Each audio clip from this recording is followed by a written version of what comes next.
महादेव के मंदिर में दीपदान की अत्यंत महिमा है।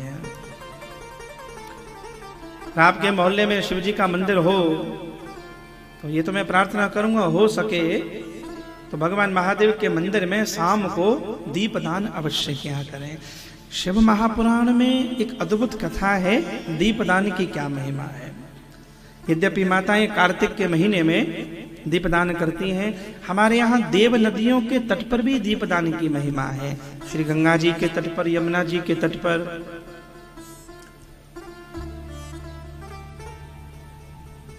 शिव महापुराण में सूत जी कहते हैं, ऋषियों या देवताओं के जो कोषाध्यक्ष हैं, जो वित्त मंत्री हैं, कुबेर, इनको जो श्री प्राप्त हुई, ये वैभव प्राप्त हुआ, उसके मूल में कोई सेवा है तो केवल एक सेवा है, और वह सेवा है दीपदान की सेवा। आसीत काम्पिल्य नगरे सोमयाजी कुलोद्भवः दीक्षितो यज्ञ दत्ताक्षो यज्ञ विद्या विशारदः। ये पूर्व जन्म में काम्पिल्य नाम के नगर में एक यज्ञ दत्त नाम के ब्राह्मण रहा करते थे। यह कुबेर का पूर्व चरित्र है शिव महापुराण में। वो यज्ञ दत्त थे, और जैसे नाम में है यज्ञ दत्त, वो थे भी यज्ञनिष्ठ। ब्राह्मणों के सब सद्गुण उनके भीतर विद्यमान थे। वेदनिष्ठ थे, तपनिष्ठ थे, गौनिष्ठ थे, साधननिष्ठ थे, शास्त्रनिष्ठ थे।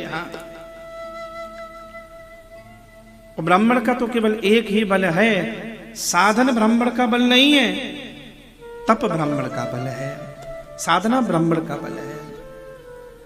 और सही बात बताएं तो ब्राह्मण का बल केवल गायत्री है। ब्राह्मण केवल भगवती वेद माता गायत्री की उपासना करे, चेतना का उन्नयन, चेतना का अभ्युदय तो होगा ही। जगत के सब लौकिक अलौकिक साधनों की प्राप्ति वेद माता गायत्री के आश्रय से होती है। ब्रह्मांड का सबसे पावरफुल कोई मंत्र है तो वह गायत्री मंत्र है। हमारे गुरुजी तो कहा करते थे कि सारे मंत्रों की कोई अधिष्ठात्री देवी है तो वो गायत्री है। हाँ, जितने भी साधना उपासनाओं में उनके विनियोग पढ़ें तो शायद ही कोई विनियोग ऐसा होगा जिसमें गायत्री का नाम ना आए। बहुत सारी साधनाएं प्राप्त ही तब होती हैं जब पहले भगवती वेद माता गायत्री का आश्रय कर लिया जाए। ये ब्राह्मण थे यज्ञ दत्त। उनके एक पुत्र हुए, उस पुत्र का नाम है गुणनिधि। हाँ, अच्छा, नाम ही गुणनिधि था। हाँ, पर गुणनिधि का दूर दूर तक कोई लेना देना नहीं था। अब समाज में यह भी कभी विडंबना हो जाती है, आदमी का नाम कुछ होता है, आदमी का नाम होता है सुखी नाम, और 24 घंटे दुख में ही रहता है। सारी दुनिया का संकट इसके मूड पे धरा हो। हाँ, इसका नाम है गुणनिधि, पर गुण कोई नहीं है, पशुवत जीवन जिया है। और हमारे यहाँ ये कहा गया, आहार निद्रा भय मैथुनांच सामान्य में तत् पशुभिर्नराणाम धर्मो ही तेषाम धिको विशेषो धर्मेण हीना पशुभिः समाना। ब्राह्मण होकर स्नान से दूर, संध्या से दूर, आचरण से हीन, द्यूत कर्म में प्रवृत्त हो गया, वारंगना के घर जाने लगा। और ये वेद पाठी यज्ञदत्त ब्राह्मण को जब पता चला मेरा पुत्र गुणनिधि नाना प्रकार के पाप कर्मों में प्रवृत्त हुआ, तो पिता ने एक बार इसको घर से निकाला।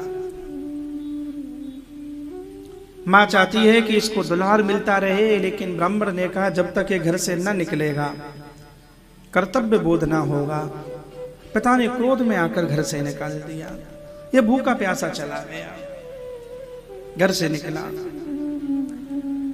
और भूखा प्यासा जब जंगल में निकला तो जब इसे शाम तक कहीं पर भोजन नहीं मिला, जंगल में एक शिवालय के निकट चला गया। और देख क्या रहा है, बोले देख रहा है कि वहां त्रयोदशी का दिन है, कोई यजमान, कोई समूह, कोई भक्तों का समूह भगवान सांब सदाशिव का अभिषेक कर रहा है। इससे पुण्य क्या बना?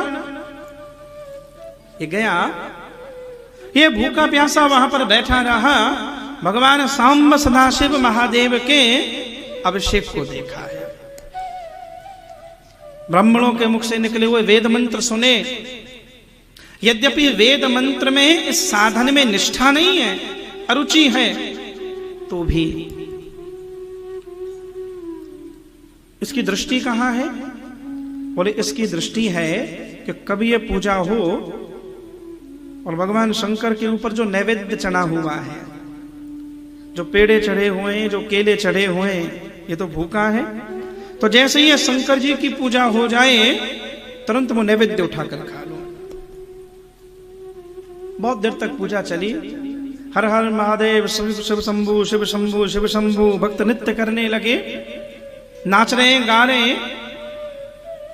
भगवान शंकर को गायन भी बहुत पसंद है, भगवान शंकर को नृत्य भी बहुत पसंद है। शिव कन्हैया ही कोई नटवर थोड़ी है, वो नटराज है। भगवान शंकर से श्रेष्ठ कौन नृत्य करेगा? सारी दुनिया को संस्कृत का बोध देने वाले अय्युर ऋलिक जितने भी सूत्र निकले हैं, भगवान सांब सदाशिव के डमरू से निकले हैं। भगवान महादेव को गाकर रिझा रहे, नृत्य करके रिझा रहे। ये देखता रहा, और जब सारे भक्तजन सो गए, श्री सूत जी शिव महापुराण में कह रहे हैं, ये धीरे से उठा, मंदिर में प्रवेश किया, और भगवान शंकर का नैवेद्य जहां पे रखा हुआ है, जब सब भक्त सो गए, तब इसने सोचा कि नैवेद्य उठाऊं और मैं खाऊं, ताकि मेरी क्षुधा निवृत्ति हो जाए। शिवालय में अंधेरा हो गया। भगवान शंकर के मंदिर में जो दीप जल रहा है, तेल तो है, पर वो दीप बुझने वाला है। अब दीपदान की महिमा सुनो। इससे एक सुकृत बना, इससे एक सत्कर्म बन गया। जब दीप बुझने लगा, वो जो रुई से दीपक बनाया है, बस इसने एक सत्कर्म किया। इसने जो धोती पहन रखी थी, उस धोती में से थोड़ा सा वस्त्र लिया, वो थोड़ा सा वस्त्र लेकर उसे दीप बनाया, और जहां वह ज्योति टिमटिमा रही थी, बस अपने अंग वस्त्र से थोड़ा सा वस्त्र लेकर दीप लगा दिया। इसके शरीर की उस धोती के ज्योत से वहां ज्योत प्रज्वलित हो गई। नैवेद्य उठाया, और नैवेद्य उठाकर जो ही चला, वहीं पंडित जी ने पूजा का लोटा रखा था। पूजा के लोटे पर इसका पैर पड़ा।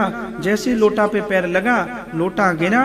जो लोग सो रहे थे वो जग गए, शोर मच गया, चोर आ गया, चोर आ गया। इसे भूख लगी थी, इसने पेड़ा लेकर अपने मुख में दिया, नैवेद्य ले लिया।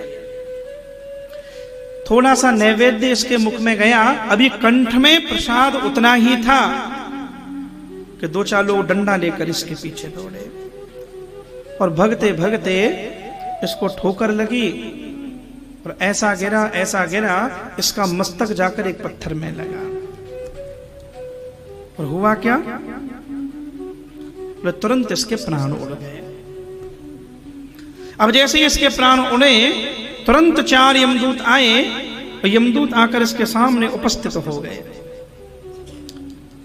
इस ब्राह्मण को जब ले जाने लगे, इतनी देर में दिव्य कांति से युक्त, पंचवक्त्रम नीलग्रीवम, बड़ी सुंदर कांति से युक्त एक विमान में भगवान शंकर के 4 गढ़ उतरे हैं। वहां पर भगवान शंकर के गढ़ों में और यमराज के दूतों में विवाद होने लगा। जब इस ब्राह्मण को वह नरक ले जाने लगे, तब भगवान शंकर के दूतों ने कहा कि नरक नहीं जाएगा, ये शिवलोक जाएगा। बोले इसका पुण्य क्या है? इसने तो अपने जीवन में कोई पुण्य नहीं किया। तब कहा पुण्य हुआ हो या ना हुआ हो, 2 काम हुए हैं। प्राण छूटने से पहले भगवान सांब सदाशिव महादेव के अभिषेक को देखा है, शिव दर्शन किया, वेद मंत्रों का उच्चारण श्रवण किया, भगवान महादेव का दर्शन हुआ, और भगवान शंकर का जो प्रसाद है इसने नैवेद्य पाया है। नैवेद्य पा लेने के कारण, प्रसाद पा लेने के कारण, और एक पुण्य जो इससे बना है, वो पुण्य क्या है? इसने दीपदान किया है। 4 बार कहा नारायण नारायण नारायण, उस नाम के प्रभाव से उसे मुक्ति मिल गई, तो वहां भी एक शब्द है। और इस दीपदान की महिमा ये है, यह इस शरीर को त्याग कर कलिंग देश का राजा अरिंदम उसका पुत्र बनेगा दम। यह दीपदान इसको राजा का पुत्र बनाएगा। उस थोड़े से दीपदान का प्रभाव ये रहा, यह दम नाम का राजा हुआ, लेकिन इसको स्मृति थी अपनी सब। तो अब की बार जब इसने राज्य भोगा तो अपने राज्य में एक नियम लागू करा दिया, और वो ये है कि मेरे राज्य में प्रत्येक दिन भगवान शंकर के मंदिर में दीपदान होगा, हर घर में दीपदान होगा, और जो दीपदान नहीं करेगा वह दंड का भागी बनेगा। तो श्रद्धा से और भय से बहुत लोग दीपदान करने लगे, और ये जहां जाता ये मंदिरों में दीपदान कराता। यह है दीपदान के प्रभाव से, और कुबेर बना है फिर अगले जन्म में अलकापुरी का राजा। अब हमारे यहां इन दो की अनंत महिमा है। अब बहुत अनुष्ठानों में देखोगे ये जो अखंड दीपक जलता है ना, हमारे यहां कर्म के साक्षी के रूप में भगवान अग्निदेव को माना गया है। कहीं कोई कुछ काम न बनना हो ना, कहीं कोई समस्या आ रही हो, कोई इंडस्ट्री बंद हो रही हो, या कुछ भी समस्या हो, अखंड दीपक जला दो, भगवान अग्निदेव को विराजमान कर दो, और थोड़ा पूजन अर्चन बन जाए, हमारे बड़े बड़े काम इस अखंड दीपक से बन जाते हैं। आपने कभी कभी देखा हो किसी किसी संत के आश्रम में धूना होता है ना, धूना जलता है, सुबह से शाम तक हजारों लोग भोजन पा जाएं, कोई पता नहीं कौन ला रहा है कौन देना है। जहां अग्नि चैतन्य है वहां कोई अभाव नहीं रहता है। इसलिए हमारे यहाँ पूजा पाठ अनुष्ठान के समय पर अखंड दीपक जलाया जाता है। भगवान शंकर का मंदिर हो, रघुनाथ का मंदिर हो, और अखंड दीपक जला सके तो हमारा खूब जलाइए। हाँ, सब प्रकार के अभावों को वह और पूर्ण करता है। हमारे हैं श्री भगवन, हमें किस बात की चिंता